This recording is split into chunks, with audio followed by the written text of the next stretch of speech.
To install Python and Jupyter Notebook, follow these steps. Install Python. Download the latest version of Python from the official Python website and run the installer. During installation, make sure to check the box that says Add Python to Path to easily run Python from the command line.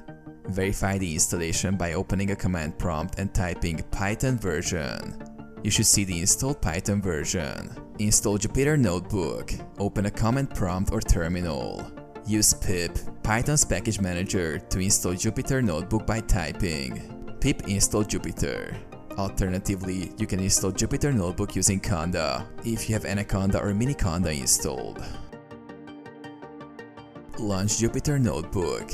After installation, you can launch Jupyter Notebook by typing Jupyter Notebook in the command prompt or terminal. This will open Jupyter Notebook in your default web browser, where you can create new notebooks, open existing ones, and write and execute Python code.